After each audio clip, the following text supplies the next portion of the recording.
Cut. Eh ben, bonjour à toutes et à tous. Je suis Fabrice Taureau. Et moi, je suis Cassandre, et nous sommes tous les deux co-animateurs de l'équipe thématique Droit Nouveau et LGBTI.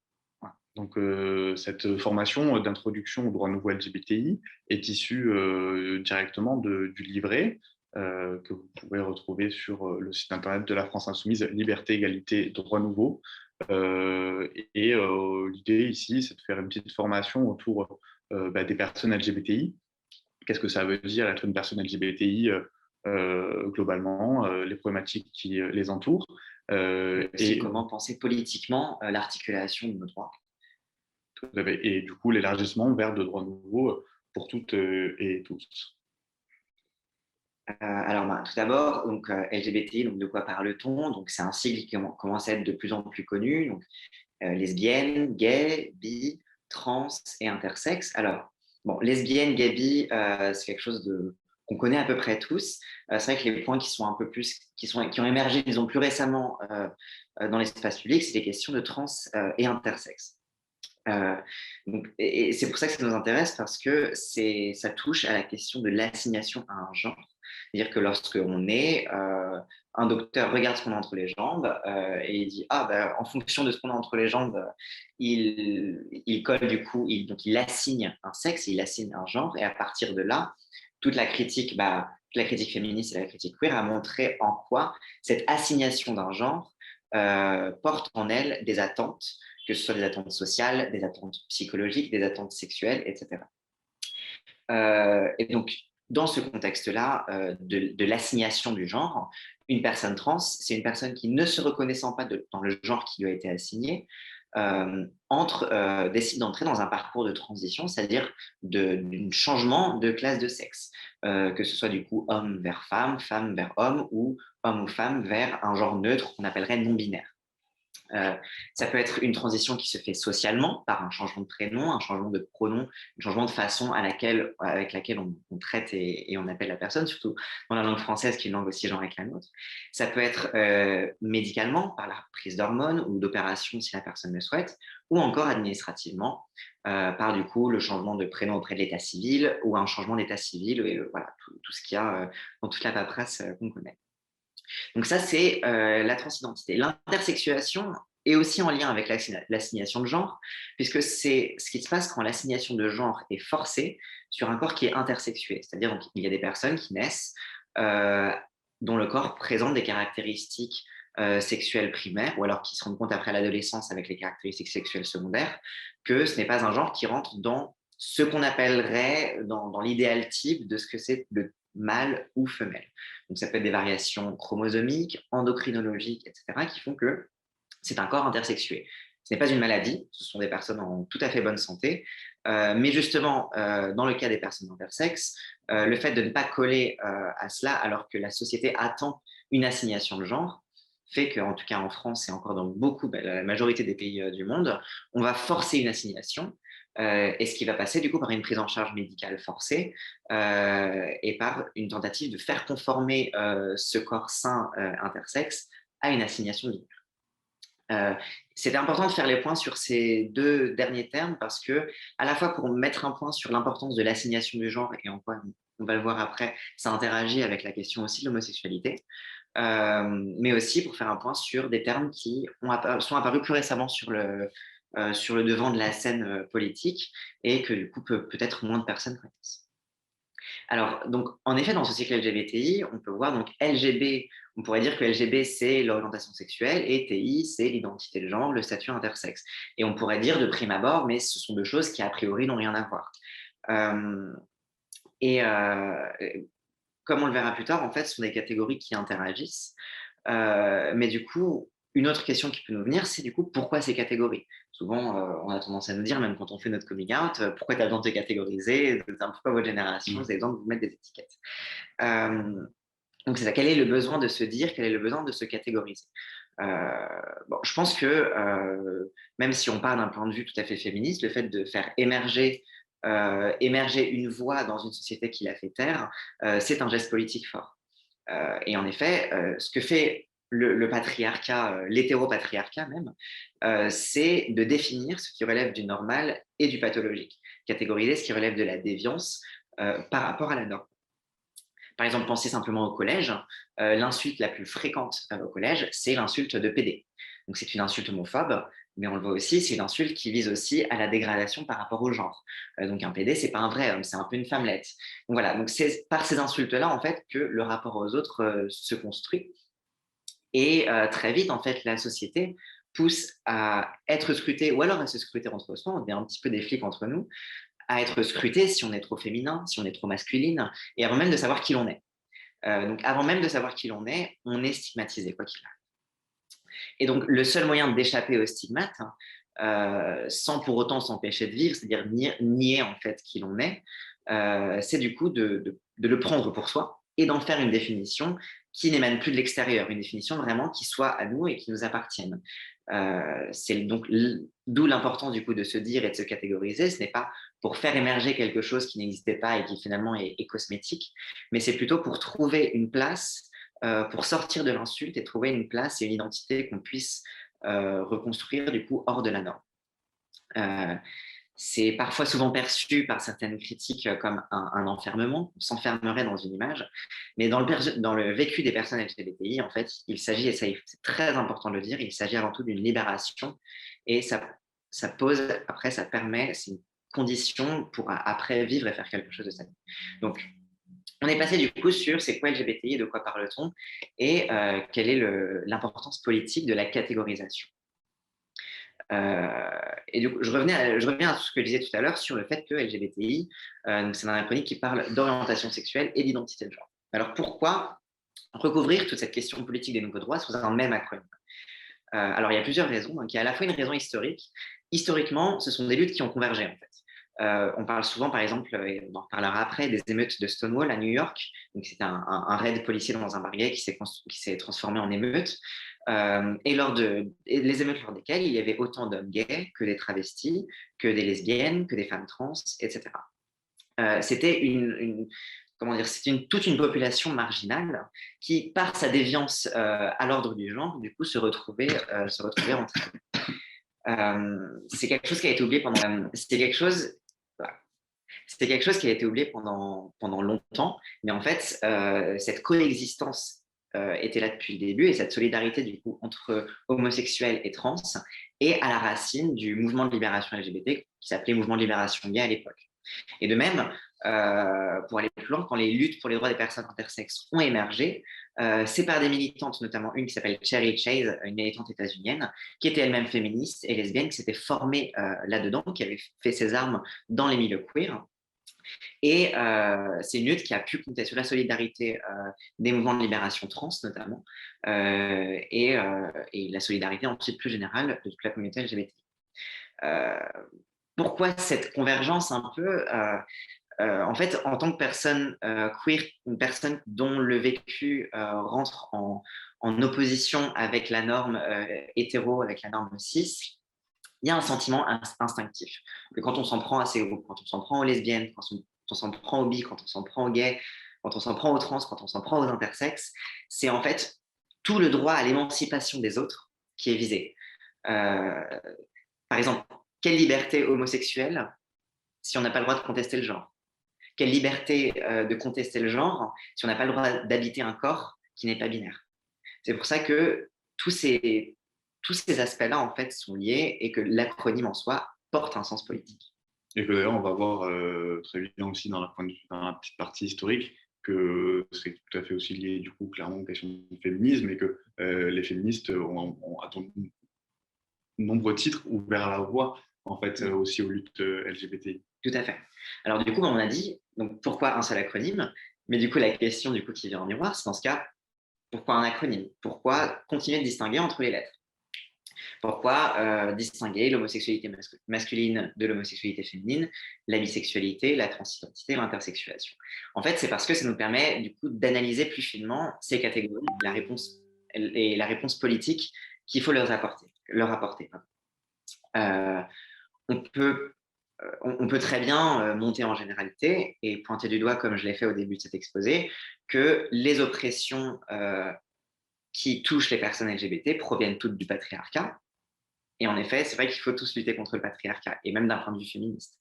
Mais pour mener une politique de libération efficace, il faut mettre en évidence en quoi, par exemple, les lesbiennes subissent une forme spécifique d'homophobie, qui est informée par le fait que ce sont des femmes, et c'est ce qui s'appelle la lesbophobie. C'est-à-dire ce n'est pas, c'est pas qu'elles subissent le sexisme et l'homophobie côte à côte, entre guillemets, mais c'est qu'il y a un croisement de ces deux catégories qui fait que la catégorie de lesbienne porte en elle, enfin, comment dire, reçoit des oppressions spécifiques.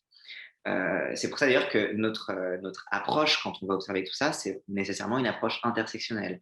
C'est comment les catégories, en se croisant, font émerger des nouvelles choses.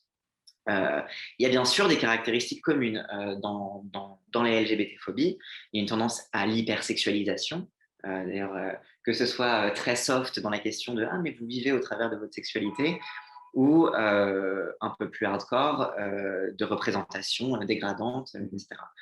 Ça peut être des insultes publiques et des agressions sexuelles, des discriminations, ou encore, du coup, ce qu'on va appeler du domaine de la normalisation médicale, sociale, spirituelle qui est forcée. Donc, ça peut être des thérapies de conversion, les mutilations et les traitements imposés aux personnes intersexes, ou alors le chantage aux hormones et la psychiatrisation générale des parcours de transition. Donc, c'est pour ça que on est à la fois dans un acronyme qui permet de monter en généralité et pointer du doigt le rapport à la norme, mais en même temps qui nous permet politiquement de savoir que, tiens, à cet endroit-là, même si on pense hétéropatriarcat, la question, par exemple, des mutilations intersexes est spécifique et doit être traitée comme telle. Voilà, je pense qu'on peut. Donc après ça, on va passer du coup à un retour un peu plus historique sur qu'est-ce qui nous a amené là, nous aujourd'hui, en tant que militants LGBT de la France Insoumise, à vous parler de ça. Quelle est du coup l'historicité de toutes ces luttes et comment du coup est-ce que ces luttes ont été mises sur le devant de la scène politique. Donc c'est toi, Fabrice, qui va nous expliquer tout ça. Alors, bon, je fais un petit plan historique en 3 parties, comme tout le monde aime bien. Non, en gros, on va commencer aux origines du mouvement LGBTI dans les années 70, avant de s'intéresser vraiment à l'épidémie de VIH et comment est-ce qu'elle a produit une vraie bascule dans la manière de militer, de penser notre rapport au monde et aux autres. Et enfin, la dernière partie, ce qu'on va appeler un peu les années mariage, l'émergence d'un mouvement social institutionnalisé, organisé, et puis les perspectives aussi pour demain. Donc, on va commencer du coup avec le Front homosexuel d'action révolutionnaire qui s'est créé du coup en 1971 avec du coup des militantes lesbiennes du MLF, donc du Mouvement de libération des femmes, qui ont créé ce collectif pour visibiliser justement les luttes homosexuelles. Alors, il faut savoir que déjà, il y avait l'homosexualité, la transidentité, sont des choses qui existaient déjà auparavant, qui s'organisaient, mais peut-être plus en souterrain ou de manière différente selon les sociétés, que ce soit en Europe ou que ça puisse être dans d'autres parties du monde. Là, si on fait le choix de commencer avec le phare en 1971, c'est parce que ça reflète un peu, c'est ce qui va y avoir le plus proche de nous en termes de mouvement social, aussi par rapport aux façons de vivre. C'est ce qui va être le plus simple et le plus clair. Donc c'est vraiment le début de l'histoire contemporaine d'un vrai mouvement social institutionnalisé, public, dans notre histoire. Voilà. Donc évidemment, il y a plein de ressources si vous vous intéressez à comment est-ce qu'on vivait, comment vivaient les personnes LGBTI auparavant, comment ça s'exprimait. Il y a plein de ressources. Nous, on va faire simple pour cette première formation. Donc, je disais le phare, Front homosexuel d'action révolutionnaire, qui a été créé par des militants du MLF et qui progressivement va être submergé par l'arrivée de nombreux hommes gays et qui portent du coup des revendications donc à une durée d'extrême gauche, hein, clairement à l'époque. D'action révolutionnaire, c'est pas pour rien. On est vraiment sur des mouvements très forts, très revendicatifs, comme on va pouvoir le voir. Il y a une chose qui est intéressante avec le phare, c'est que notamment ils ont manifesté le 1er mai 71 et ça a été la première apparition publique du coup dans une manifestation sociale en Europe d'un mouvement LGBT. Donc c'est pour ça qu'on s'y intéresse. Et donc là, on vous a mis un petit passage de lutte ouvrière, voilà, qui parlait un peu dans son magazine de la présence du Front homosexuel d'action révolutionnaire. Et donc, c'est vachement intéressant de voir comment c'était perçu, notamment cette phrase qui est super forte. Il n'est certes pas nouveau de voir des courants intellectuels petits bourgeois faire de la lutte pour la liberté sexuelle l'essentiel de leur activité. Et donc, c'est vrai que je l'ai mis parce que ça me semble vachement intéressant. Il y a vraiment ce rapport de la gauche avec le mouvement LGBTI qui est souvent un peu dérangé. Ça a pu arriver à de nombreuses reprises, ça peut parfois encore arriver d'avoir des gens qui disent oui, mais en fait, mais il y a les luttes sociales d'abord. Et donc, si on porte pas juste le SMIC, ça viendra après, c'est pas grave. Et donc, justement, on va expliquer aussi un petit peu pourquoi est-ce qu'en fait, les questions de liberté sexuelle dépassent cela et que c'est une vraie lutte sociale pour l'existence à la fois des personnes LGBTI, mais pas que. Euh, donc là, j'avais mis un peu la réponse. Donc c'est très rigolo parce que du coup, c'est des mouvements de gauche qui, entre eux, sont des réponses sur du fond. Là, du coup, on peut voir qu'ils parlent du fond politique. du Ça fond parle politique de Trotsky, Trotsky. Fourier, Ils tout, citent, voilà. et ils leur disent en introduction, dans un journal de la tenue intellectuelle et politique de Rivarol. Enfin, voilà, il y a de la provoque. Enfin, c'est très, très drôle. Donc, c'est issu du coup du rapport sur la normalité, enfin, contre la normalité, pardon, que vous pouvez du coup trouver dans les librairies, dans les bibliothèques aussi, si ça vous intéresse. Mais du coup, là-dessus, ça montre à quel point, du coup, le Front homosexuel d'action révolutionnaire s'ancrait et interagissait avec un monde de la gauche un peu classique, pour qui, en fait, l'homosexualité était juste une question, un individualisme petit bourgeois.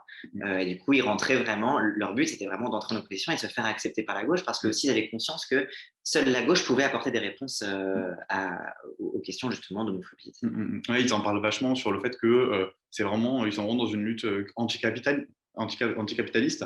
Du coup, ils sont vraiment en frontal avec le patriarcat, avec aussi du coup les mouvements avec cette présence au 1er mai par exemple, et avec aussi des revendications très très fortes qui bousculent à l'époque typiquement ils disent qu'ils veulent, nous voulons détruire la famille et cette société parce qu'elles nous ont toujours opprimés.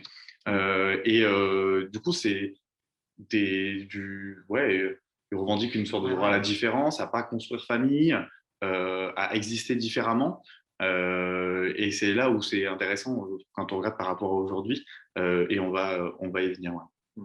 Et c'est intéressant parce que justement, eux, ce qui répondait du coup à l'extrême gauche, c'était oui, vous vous battez contre le capitalisme, mais notre analyse, c'est que la famille bourgeoise nucléaire classique est le meilleur moyen de reproduction du capitalisme et du patriarcat, etc. Et que si vous étiez vraiment de gauche, vous vous battriez contre la famille classique. Donc, encore une fois, c'est vraiment sur un terrain de gauche et antinormatif que ça se faisait. Et puis c'est vrai qu'il faut se rappeler aussi qu'à l'époque, le discours autour de la natalité était très fort, très puissant, notamment sur les femmes. Ça pesait énormément, puisque, comme je rappelle, on est en 71. Hein. D'ailleurs, il y a la formation qui est sortie récemment justement sur le droit à l'IVG. Juste avant. donc, pareil, le livret Qualité Femmes qui parlait beaucoup de ça, de la question du natalisme.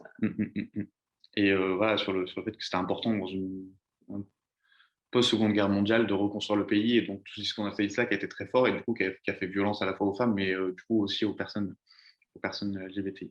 Donc on va passer sur le phare. Bon, ça se déroule, hein, l'histoire avance. On arrive dans les années 80. Je vais faire le petit passage sur Stonewall avant. Tout à l'heure, Cassandre a parlé des émeutes de Stonewall qui sont passées aux États-Unis en 1969. c'est globalement considéré aujourd'hui comme le début de l'histoire sociale LGBTI. Bon, il y a d'autres événements qui sont arrivés, etc. Celui-là, il est important parce qu'il met en avant, justement, comme tu l'as dit tout à l'heure, plusieurs populations qui étaient au même endroit, euh, qui étaient toutes confrontées à une police qui venait sans cesse leur rappeler qu'ils n'étaient pas légitimes, qu'ils n'avaient pas le droit d'être là, on était souvent emprisonnés, ce genre de choses. D'ailleurs, aux États-Unis, le contexte était un peu différent de la France. C'est-à-dire qu'aux États-Unis, alors en France, dans les années 70, l'homosexualité était qualifiée de fléau social, au même titre que la toxicomanie, la prostitution, etc. Donc il y avait une condamnation morale, et il y avait aussi par le biais de la loi qui interdisait, qui augmentait un peu la majorité sexuelle pour les relations homosexuelles par rapport aux relations hétéro. Euh, Aux États-Unis, il y avait littéralement des sodomy laws, c'est-à-dire que l'acte en soi, enfin, l'acte sexuel était prohibé. Et il y avait une répression beaucoup plus forte, notamment dans l'administration publique. Mais du coup, si tu te faisais virer de ton poste de fonctionnaire, si tu cherchais un taf dans le privé, en fait, ils étaient mis au courant, plus ou moins. Donc, il y avait vraiment une répression beaucoup plus forte, en tout cas qu'en France. Et ce qui est amusant, c'est que c'est en montrant, en pointant du doigt, parce qu'à un moment, en fait, il y a un article qui était sorti dans un journal états-unien qui dénonçait les camps où on enfermait des homosexuels à Cuba. Et du coup, le mouvement gay états-unien a utilisé ça pour dire ah d'accord, vous êtes le pays de la liberté, mais vous faites comme Cuba. Donc, mais en tout cas, l'enjeu en tout cas de la prohibition était hyper important et pendant très longtemps, c'était dangereux vraiment de militer euh, aussi ouvertement que ce qui a pu être après Stonewall, qui a vraiment été un boom de visibilité. Et du coup, donc, on a voulu un peu visibiliser deux personnes iconiques un peu de ce moment-là, qui sont Marsha P. Johnson et Sylvia Rivera. Donc là, du coup, c'était après, hein, c'était en 1973. Mais ces émeutes-là, elles avaient lieu en 69. Donc oui, on est vraiment dans ce mouvement un peu globalisé de liberté sexuelle, mise en avant de la parole, etc. Et ce qui est intéressant justement, c'est que Marsha P. Johnson et Sylvia Rivera, qui étaient un peu des vétéranes de Stonewall, s'étaient faites après facilement dégagées et mises de côté par le mouvement gay à mesure que le mouvement gay s'est institutionnalisé. Parce que justement, en tant que femme trans, en tant que d'ailleurs, à l'époque on disait travesti, mais c'est à peu près le même vécu, mais en tout cas en tant que femme trans, elles étaient elles faisaient pas assez propre, elles faisaient pas assez bien. Donc il y a aussi, je parlais tout à l'heure du fait qu'il y a une convergence des luttes et que c'est des causes communes, mais il y a pu aussi avoir, et il y en a toujours parfois, des logiques aussi d'exclusion qui nous rappellent à quel point justement c'est important de se battre justement pour l'inclusivité et de se battre pour tout le monde et pas juste se catégoriser ensemble. Et puis c'est un truc qu'on voit encore beaucoup aujourd'hui hein, dans nos marches, en mode oui, mais radé, on marche parce que on est normaux, mais les folles, bon, c'est autre chose. Non, en fait, il n'y a pas de. Enfin, c'est dès qu'il y a institutionnalisation, forcément, on a toujours volonté à vouloir montrer qu'on est la bonne minorité, qu'on est les bonnes personnes, etc. Mais il n'y a pas de raison, en fait, que, quelle que soit notre expression de genre, notre identité de genre ou notre orientation sexuelle, et tout ça mêlé, il n'y a aucune raison qu'on n'ait pas les mêmes droits que les autres et qu'on ne soit pas aussi légitime que les autres, et particulièrement en plus en utilisant des qualificatifs qui sont volontairement rabaissants d'un point de vue de la norme masculine. Quoi. Voilà. En gros, on n'est pas sorti du placard pour rentrer dans un placard républicain. Ouais, voilà. Alors, ouais. Voilà. Donc là, on avance un peu du coup sur l'épidémie de VIH. Donc l'épidémie de VIH, elle avance un peu en souterrain fin des années 70 et elle commence à être vraiment visible parce que déjà on commence à mourir, on commence à s'interroger, enfin la communauté scientifique, la communauté aussi homosexuelle, trans, aussi toxicomanes, les personnes qui sont en situation de prostitution, c'est les personnes qui ont été les plus touchées au début par l'épidémie. Tous les fléaux sociaux. Quoi. Voilà, c'est ça. Et c'est dans cette même période où on a l'arrivée de François Mitterrand au pouvoir, hein, du coup, en 1981. Donc tout ça se fait progressivement sur fond du coup de revendications, de premiers débuts de parole et premières avancées sociales pour les LGBTI, que ce soit en France ou dans d'autres parties du monde. En France, notamment, en 1982, François Mitterrand, il met fin à la discrimination d'âge, parce qu'il y avait une différence en fait de la majorité sexuelle. C'était 18 ans si on avait des relations sexuelles hétéros, et puis c'était 21 ans si on avait des relations sexuelles homosexuelles. Donc une des premières batailles du mouvement LGBTI en France, c'était de faire retirer et reculer, de porter l'égalité. En fait, il n'y a pas de raison qu'il y ait une différence. Mais aussi, du coup, la suppression de l'homosexualité comme rupture de motif de bail. C'était homosexuel, on pouvait te virer de ton appartement. Et aussi, dans la fonction publique, il y avait une caractéristique de bonnes mœurs. Donc, évidemment, que c'était homosexuel qui ne correspondait pas aux bonnes mœurs, une personne transgenre, etc. Et donc, on pouvait aussi te mettre gentiment de côté, te virer de la fonction publique. Donc, l'épidémie de VIH s'aggrave au fur et à mesure.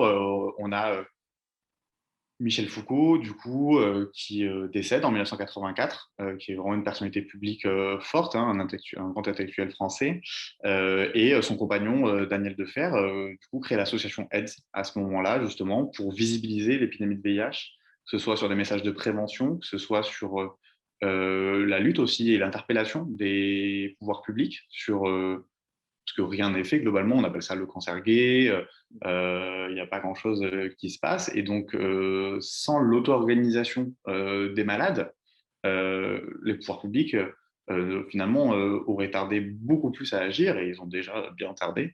Euh, donc, voilà, on a mis une petite vidéo de la lutte sur le préservatif qui était faite par AIDS en 1986. Voilà, on vous laisse écouter. Voilà, qu'on retrouve bien tout ce cadre dont on parlait, hein, le cadre nataliste, les politiques de prévention qui n'étaient absolument pas présentes. Et 1986, du coup, c'est une année charnière aussi, puisque c'est là où on a vraiment officiellement découvert le virus de manière scientifique, on a pu l'identifier, et que c'est là qu'on peut vraiment commencer les vraies recherches, du coup, pour éradiquer le VIH. Euh, Tout ça amène évidemment du coup, à la création d'ACT UP à New York, à Paris, avec du coup, Le gouvernement français adopte. voilà, avec du coup enfin les grandes actions C'est là ont qu'il marqué. y a une très grande, c'est là qu'il y a une vraiment forte politisation en fait de l'épidémie. Ouais. Que ce soit le sang jeté sur les laboratoires. Enfin, pour celles et ceux qui ont pu voir le film 100 abattements par minute, par ailleurs, je pense que c'est assez clair cette période, de comment elle était vécue, organisée. Sinon, il faut le regarder.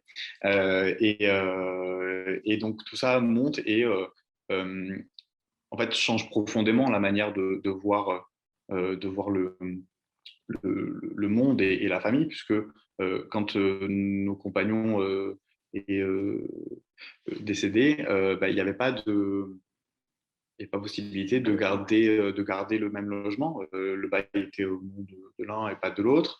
Pareil, s'il y avait des enfants, s'il y avait une famille qui était organisée, le conjoint perdait l'ensemble des droits, parce qu'il n'en avait pas déjà de base, mais du coup, là, tu peux te faire retirer ton enfant. Tout un tas de problématiques. S'il y avait une succession, il se pouvait que la famille du défunt, la famille homophobe du défunt refuse absolument tout et que du coup l'ancien compagnon se retrouve sans droit, sans souvenir, sans matériel de son, de, son, de son conjoint. Donc c'était quelque chose vraiment où c'est l'autre volet de cette épidémie politique, c'est que ça montrait à quel point aussi le fait de ne pas avoir de droit, ça impacte vraiment les conditions matérielles d'existence, en fait. Et typiquement, on ne pouvait même pas aller voir son conjoint à l'hôpital parce qu'on n'était pas considéré comme de la famille. Donc, même si on était son ami proche, hein, voilà. Donc, c'est vrai que toute cette période a amené à la fois un nouveau souffle de revendication, que ce soit pour les personnes LGBTI, mais aussi dans une perspective plus large de démocratie sanitaire. Quelle est la place des patients dans une épidémie, ce qui n'est pas inintéressant quand on regarde aujourd'hui avec la crise sanitaire que nous subissons, et comment donner plus de droits, que ce soit aux malades, mais aussi à l'entourage. Oui, c'est ça, même quelle est. D'ailleurs, c'est quelque chose qui aura beaucoup d'impact pour l'avancée des droits médicaux pour les personnes trans et intersexes. C'est que du coup, tout ce savoir d'auto-organisation et de savoir des patients, ça a permis aussi, en remettant le patient au cœur de son processus de soins, son processus de santé, de remettre en question, de se rendre compte déjà des mauvais traitements médicaux envers les personnes intersexes, par exemple, et de revendiquer justement une expertise de son propre corps, etc. Donc, voilà, il y a vraiment des ramifications à plein d'étages et aussi pour les autres lettres de l'acronyme. Voilà, on a remis une petite vidéo de Jean-Luc Mélenchon qui revient justement sur ces années-là, quand il a découvert un peu et quand il a commencé notamment à s'engager autour du Pax.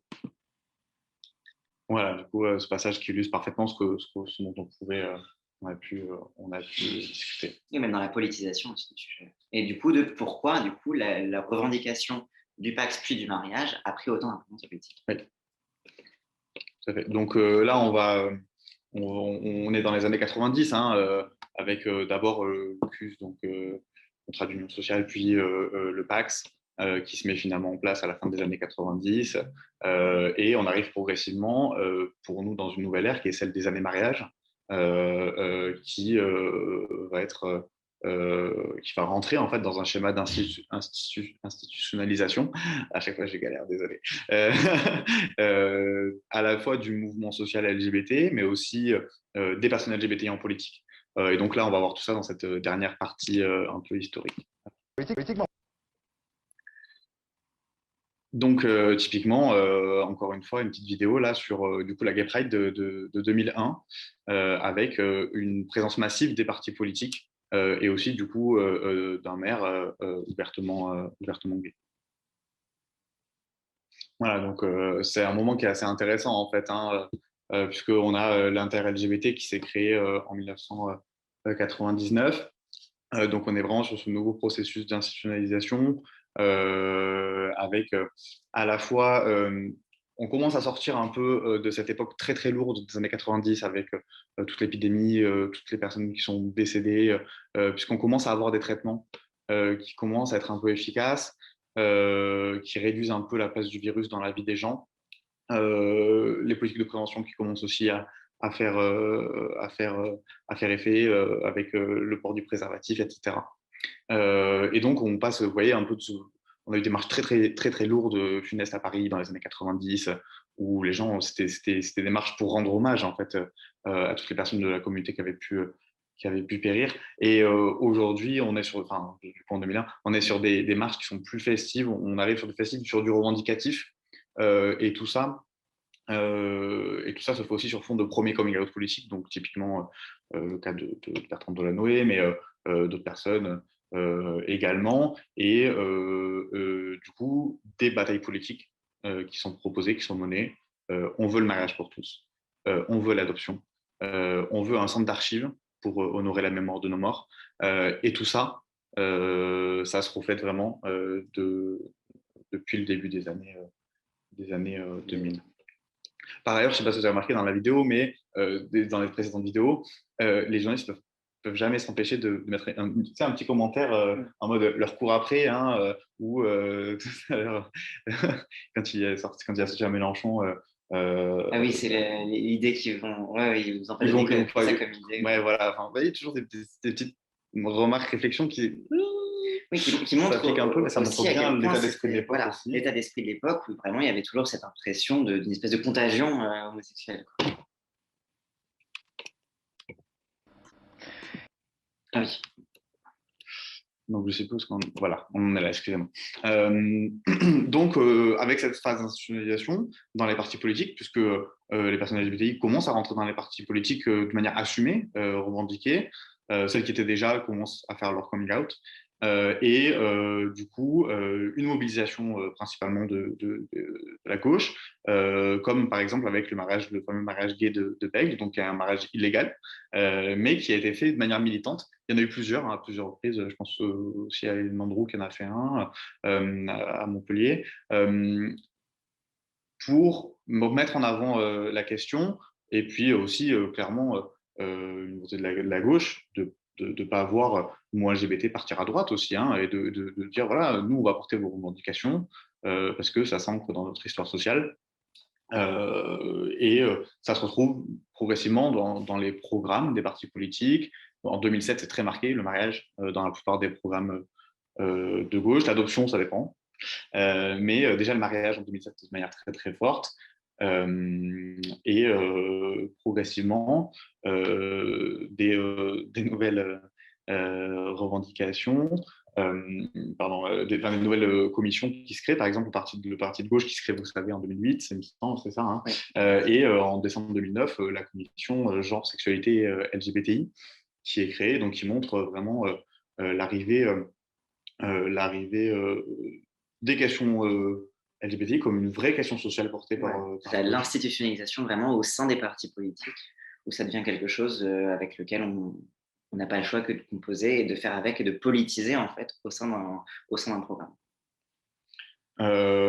Évidemment, vous connaissez la suite. On arrive en 2012 avec du coup l'arrivée de François Hollande au pouvoir et du coup une revendication forte qui était celle du mariage pour tous et de la PMA, ne l'oublions pas, qui du coup à la fois va marquer profondément sa campagne avec derrière un mouvement social LGBTI organisé pour la mise en place. C'est-à-dire qu'après 2012, direct, ça a été on ne veut pas que ça traîne. Les manifestations de suite ont repris. Les marches des fiertés étaient sur cette thématique-là, le mariage pour tous, ce qui fait que c'est arrivé très vite en 2013, avec les lenteurs et les reculs qu'on connaît typiquement sur la PMA, mais je pense aussi aux questions de genre à l'école, qui ont été complètement détruites à cause des mobilisations dès la manif pour tous pendant cette période-là. Et donc une période assez violente. En fait, c'est un truc, je trouve que c'est moi ce qui est assez intéressant pour nous, si nous souhaitons arriver au pouvoir, c'est que on peut pas laisser traîner quand on porte des choses comme ça, parce que ça installe un climat de violence symbolique pour les gens, mais aussi physique, parce que hausse des agressions, de quelque chose comme je sais plus c'était quoi les chiffres. Ouais, de la homophobie effrayant. Les agressions physiques, voilà, ça légitime en fait le fait de laisser dire un certain nombre d'arguments théologiques qui n'ont aucune sorte de prise sur le réel. Laisser dire, entendre, c'est du coup laisser place à cette violence.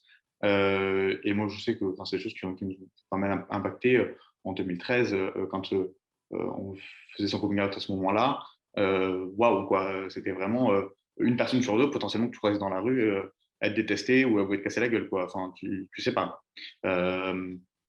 Donc voilà, pour moi, une vraie leçon politique en tout cas, qu'il faut être très ferme. On sait ce qu'on est, on sait ce qu'on veut, et on va le mettre en place et on assume ce qu'on fait. Et qu'on ne laisse passer aucun doute sur le fait qu'on défende la dignité. Tout à fait. Et donc, bon, c'est ça, voilà, le premier mariage du coup de même sexe à Montpellier. Et aujourd'hui, on arrive, du coup, ce mariage pour tous, il a eu un vrai impact. En fait, que ce soit dans notre inconscient collectif à nous, bon, mais aussi pour les plus jeunes générations. C'est-à-dire que c'est des personnes qui sont nées avec l'idée que c'est normal et c'est OK. Moi, quand j'ai grandi, c'était illégal, clairement. Et donc, une nouvelle vision des choses, du coup une banalisation qui se retrouve, que ce soit la banalisation dans les médias, en politique aussi, puisque c'est de plus en plus de personnes qui font leur coming out partout, dans les séries, et aussi les penchants négatifs quand il y a des agressions, des suicides. Aujourd'hui, c'est plus médiatisé parce que justement, on a eu cette banalisation auparavant, et donc on est aujourd'hui dans une espèce d'entre-deux où il nous reste des revendications à porter de ces années VIH. Je pense au centre des archives, je pense à la PMA, hein, qui est toujours pas ni adoptée ni complète dans le projet de loi qui est proposé par le gouvernement. Et de l'autre, à la fois les nouvelles générations, mais aussi les personnes qui ont toujours été là, qui réfléchissent sur leurs conditions de vie, et ouais, des formes de revendication plus sur les conditions matérielles d'existence, à notre avis.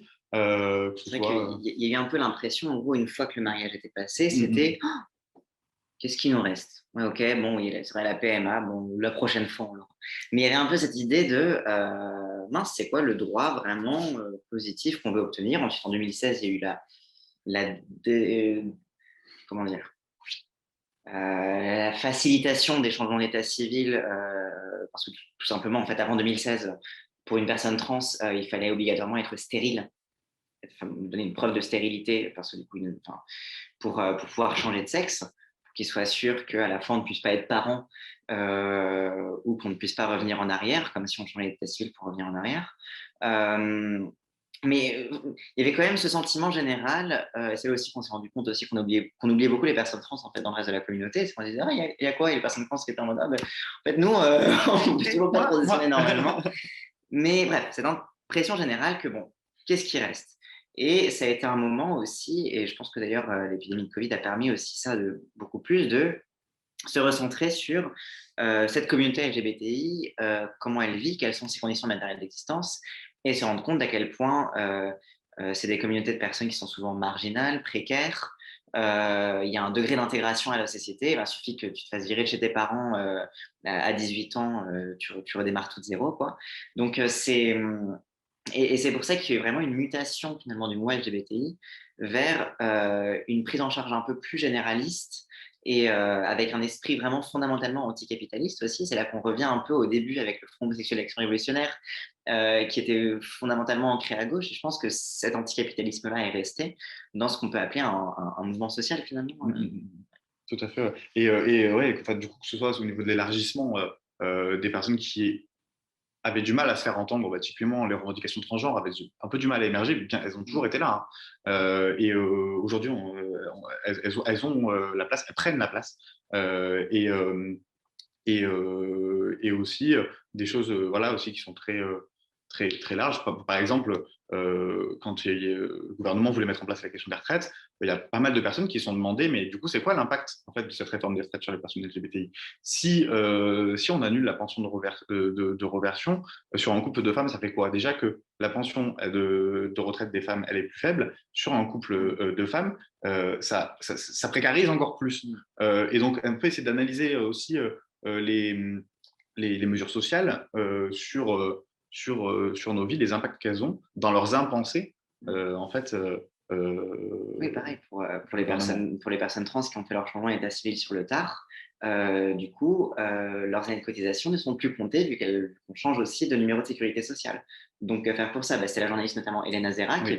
qui avait dénoncé justement le fait que elle n'avait pas le droit d'avoir une retraite parce que elle avait transitionné et que ses heures n'étaient pas comptées. Tout à fait. Voilà, donc on arrive sur la dernière partie, un petit peu les droits nouveaux LGBTI à la France insoumise. Qu'est-ce qu'on fait, où on en est. Donc ouais, je sais pas si tu veux un peu dérouler. Oui, c'est les revendications qu'on avait portées en 2017 et qui font finalement toujours sens aujourd'hui parce que la PMA pour toutes, on est loin. Tout d'abord, et c'est d'ailleurs pour ça que j'ai commencé mon exposé en parlant de l'assignation de genre, c'est reconnaître le droit à la non-binarité du sexe et du genre. Comment dire? Par là, on ne veut pas dire que la non-binarité pourrait être une catégorie qu'on peut définir, mais plutôt dire que on arrête de considérer que le sexe, ce n'est que mâle et femelle avec des catégories, comment dire, homogènes et séparées, parce que d'ailleurs, c'est la base du sexisme, en fait, c'est de considérer vraiment que tout oppose les hommes des femmes. Donc, c'est reconnaître, donc par là, reconnaître la non-binarité du sexe, c'est permettre aux personnes intersexes de tout simplement vivre de leur dignité reconnue et de leur corps qui, encore une fois, est sain, mais aussi du genre. C'est-à-dire permettre que l'État, enfin, voilà, notamment que faire de l'état civil, permettre de changer d'état civil plus facilement pour reconnaître que finalement c'est plus fluide, reconnaître aussi la non-binarité, pourquoi pas supprimer la mention de sexe à l'état civil, puisque après tout, il y a quelques années, plusieurs années, mais on distinguait par exemple un numéro de sécurité sociale, il y avait un numéro pour les indigènes musulmans, il y avait un numéro, etc. Voilà. Donc on a supprimé tout ça parce qu'on s'est rendu compte que c'était un peu raciste. Peut-être que finalement supprimer le genre à l'état civil permettrait justement de reconnaître cette fluidité du genre. Donc permettre le changement d'état civil libre et gratuit, déjudiciarisé sans qu'un juge ait besoin d'estimer qu'on est suffisamment trans pour lui ou pas. En fait, c'est simplement acquérir le droit à l'autodétermination par rapport à son identité. Droit des femmes à disposer de leur corps, d'ailleurs des femmes, mais pas que aussi, donc le droit à l'IVG, et donc évidemment la constitutionnalisation de l'IVG, très très important, mais aussi la PMA.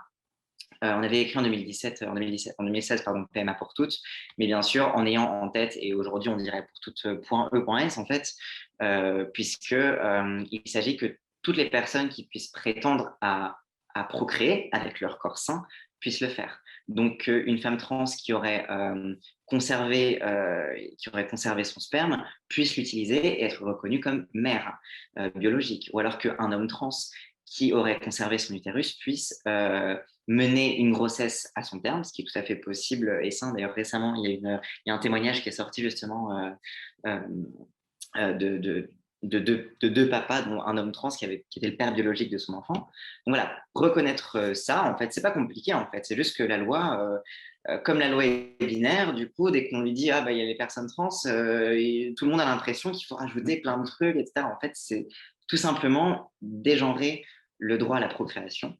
Et donc voilà, l'accès à la PMA pour tout le monde. Donc garantir la santé sexuelle et reproductive, bien sûr, lutte contre les IST, vraiment rendre, toi tu t'y connais beaucoup mieux, bien sûr, mais vraiment faire une véritable politique publique de lutte, que ce soit contre le VIH, de promotion du dépistage, de la PrEP aussi, dont on parle trop peu, mais qui vraiment a fonctionné. Enfin, l'expérimentation de la PrEP à Paris a montré justement une baisse des contaminations. Ouais, chez les hommes gays, du coup, qui sont principalement ciblés aujourd'hui, et donc une des revendications, c'est notamment d'élargir ce traitement à d'autres populations parce que ça fonctionne et en fait, ça protège soi-même du virus et ça protège les autres. Et aujourd'hui, il n'y a aucun autre traitement qui est aussi fort et efficace que la PrEP. Et puis aussi, du coup, sur des questions d'éducation, hein, tout simplement. C'est vrai qu'à l'école, on me dit, que ce soit sur le VIH, sur le consentement, sur le VIH, on me dit, bon, bah, les hommes, il faut mettre les capotes. Voilà, en fait, il y a plein de moyens de contraception. On parle de la PrEP, mais on parle aussi on peut parler de préservatifs féminins pour se protéger. Préservatif interne. Préservatif interne, pardon. Tous ces éléments-là, on a besoin de les mettre davantage en avant pour mieux lutter contre l'épidémie, mieux appréhender notre sexualité, puisque tout le monde est potentiellement une personne lesbienne, gay, bi, transgenre, mais on le sait ou on ne le sait pas à ce moment-là. Mais en tout cas, si on a les informations sur qu'est-ce qu'une sexualité non hétéro telle qu'on l'apprend au début, qu'est-ce que l'identité de genre, les différentes formes d'identité de genre, que tu peux avoir une expression de genre comme tu le veux, il n'y a pas de problème, ça participera à libérer un peu la société de ces normes très pesantes pour beaucoup de personnes et faciliter aussi des éléments de coming out et de sexualité. D'ailleurs, pour aller plus loin, dans garantir la santé sexuelle et reproductive, il y a aussi l'aspect que tout simplement, rien que le fait d'apprendre à l'école que les personnes trans existent, que les homos existent, que les intersexes existent, permet en fait lorsqu'on entre dans notre vie sexuelle, quand on passe l'adolescence, le passage à l'âge adulte ou quoi que ce soit, d'éviter toute la violence qui existe à l'heure actuelle. C'est-à-dire parce que quand on commence une vie sexuelle où on a soi-même l'impression d'être sale, on a soi-même l'impression de faire quelque chose de mal, c'est généralement dans ces moments-là que le plus de contamination d'ailleurs arrive pour le VIH, parce que c'est plus on est vulnérable en fait, et plus on s'ouvre à des comportements. Et oui, du coup, c'est aussi une question en élargissant la question de santé, hein, c'est aussi une question de santé mentale, hein, c'est aussi ces éléments-là, ces poids, ces normes qui viennent fragiliser fortement la santé mentale des personnes LGBTI, en plus des questions de précarité, alors qu'on pourrait très bien rendre les gens à l'aise avec eux-mêmes, quels qu'ils soient, et donner les armes et les forces à tout le monde pour être à l'aise avec soi-même et avec le monde qui nous entoure. Donc ensuite, bon, le point suivant, parce qu'on a un peu passé là-dessus, permettre l'affiliation universelle. Moi, évidemment, ça découle de ce qu'on disait tout à l'heure sur la PMA pour tous, mais aussi la question de, bah oui, tout simplement, en fait, ce qu'on disait tout à l'heure sur l'importance, à un moment, de revendiquer le mariage, c'était pour éviter qu'un des deux conjoints se retrouve sans droit. Mais à l'heure qu'il est, dans les procédures d'adoption qui sont partielles, etc., quand il y a un risque de séparation avant que l'adoption soit finalisée, il y a toujours des parents sans droit à l'heure actuelle, tel que le droit est écrit. Donc simplement, simplifier la filiation, faire une filiation par reconnaissance, par possession d'État, qui sont des outils juridiques très, très clairs. Et d'ailleurs, enfin, vous verrez probablement, mais dans tous les débats sur la loi bioéthique, ça fait partie des amendements qui ont été portés par les députés France Insoumise.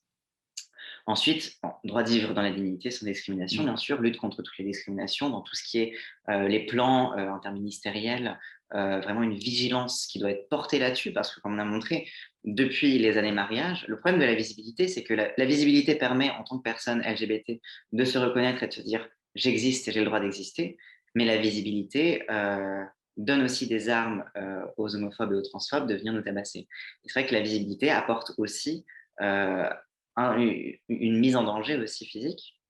Donc simplement permettre du coup une plus grande vigilance sur ces discriminations-là et une lutte beaucoup plus active.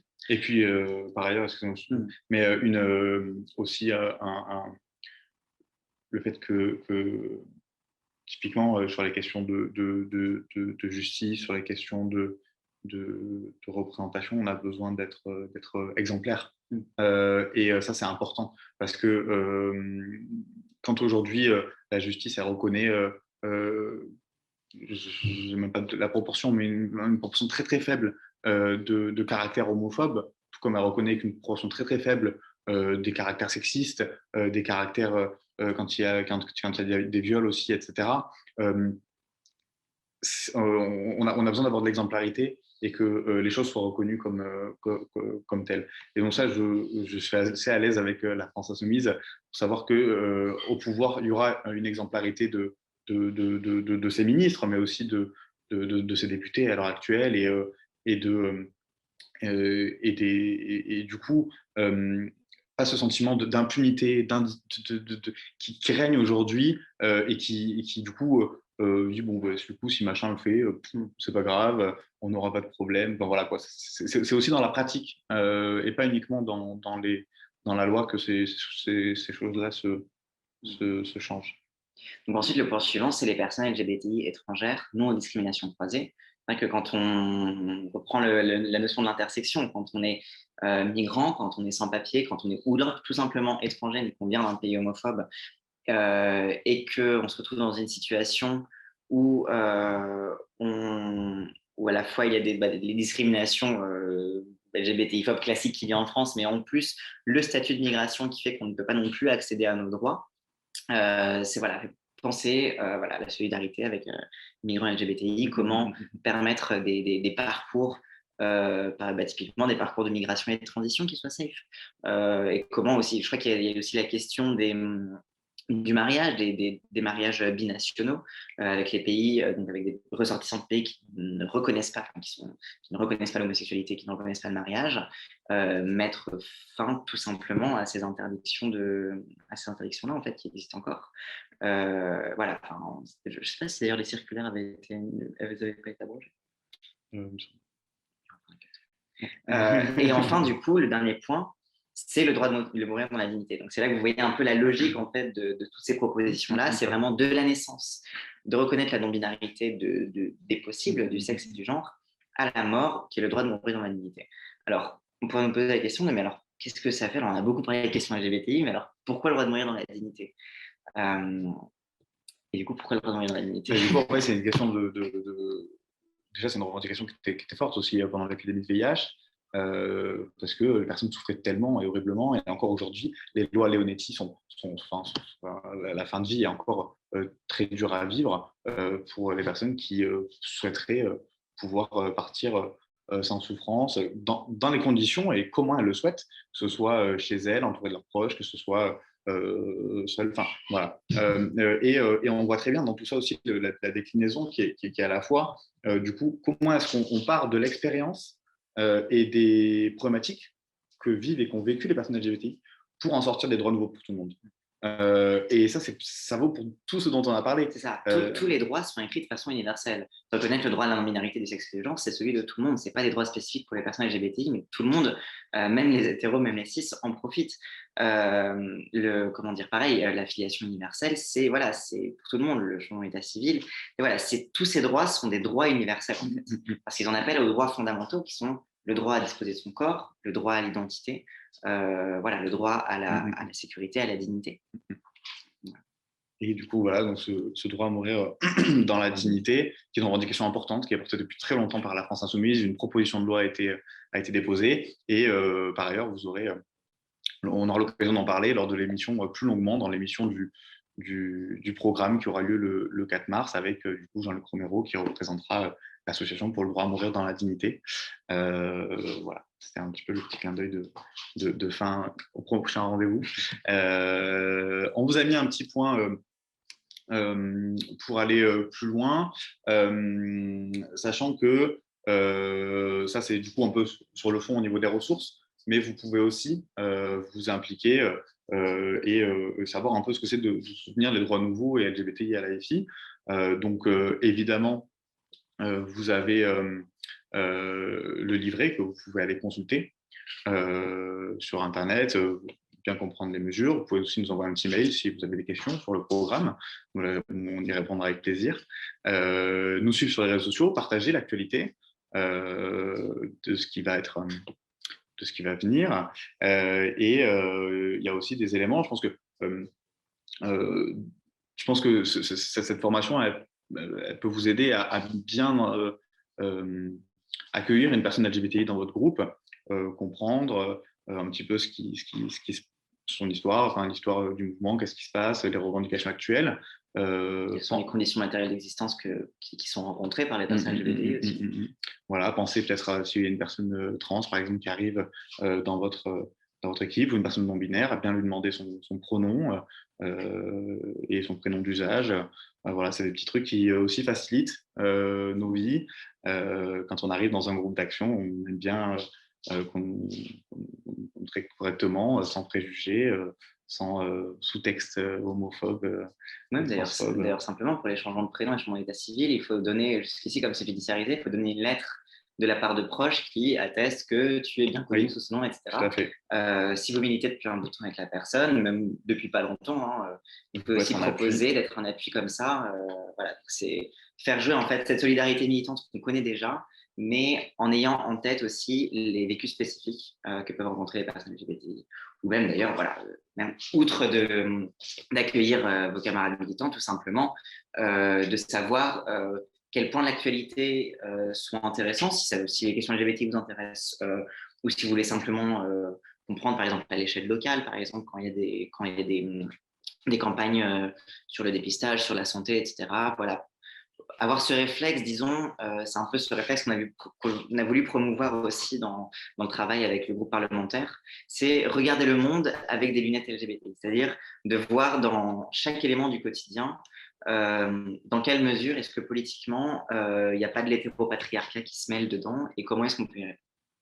Et je voulais ajouter aussi que c'est aussi important quand vous êtes dans vos groupes d'action à l'échelle locale, aussi de penser aux mobilisations sociales qu'il va y avoir. C'est-à-dire que ce soit sur plus de financement du centre de dépistage local, que ce soit la marche des fiertés. C'est des mouvements sociaux comme les autres et il y a besoin d'avoir une présence de la France Insoumise qui est forte en appui du coup, tout comme on participe massivement aux marches féministes, tout comme on participe massivement aux marches du coup, contre les retraites, antiracistes, etc. Toutes les luttes, on a besoin d'y être, de montrer la force. Et ce n'est pas parce qu'on n'est pas directement concerné qu'on ne doit pas y aller. Au contraire, on a besoin d'avoir des appuis politiques. On a besoin d'avoir des alliés qui sont très forts et justement qui viennent légitimer encore plus la parole de la France insoumise quand elle en parle à l'Assemblée nationale, quand elle en parle dans les médias, etc. Enfin, du coup, si vous êtes vraiment ultra motivé, parce que quand même, on fait des super formations et on est vachement cool, vous pouvez du coup évidemment rejoindre l'équipe thématique, que ce soit l'équipe thématique nationale ou on crée votre groupe d'action thématique locale. S'il n'existe pas déjà, vous pouvez vérifier sur la petite carte des groupes d'action sur la plateforme Action Populaire. Ça sera avec plaisir qu'on pourra développer de nouvelles choses avec vous, que ce soit vous aider sur des mobilisations locales. Vous pourrez proposer, je ne sais pas, des vœux, des amendements pour, je ne sais pas si vous avez des élus dans votre commune, par exemple, au niveau départemental, régional. C'est des choses aussi sur lesquelles vous pouvez être ressource en tant que militant pour les élus, pour porter davantage de propositions, plus haut, plus fort, et puis jusqu'à ce qu'on gagne. Hein. Ouais, hasta la victoria, si on fait comme on dit. Hein. Et bien Voilà. écoutez, voilà, ça sra tout pour nous. Merci beaucoup d'avoir suivi cette formation jusqu'au bout. En tout cas, on était ravis de la faire. On espère qu'on n'a pas été trop long et qu'il n'y a pas eu trop d'éléments complexes. On a essayé d'être global tout en étant. Au pire, vous pouvez pas aussi ne pas hésiter à nous envoyer un message pour creuser certains sujets. Tout à fait. On pourra répondre avec plaisir. À très vite. Salut!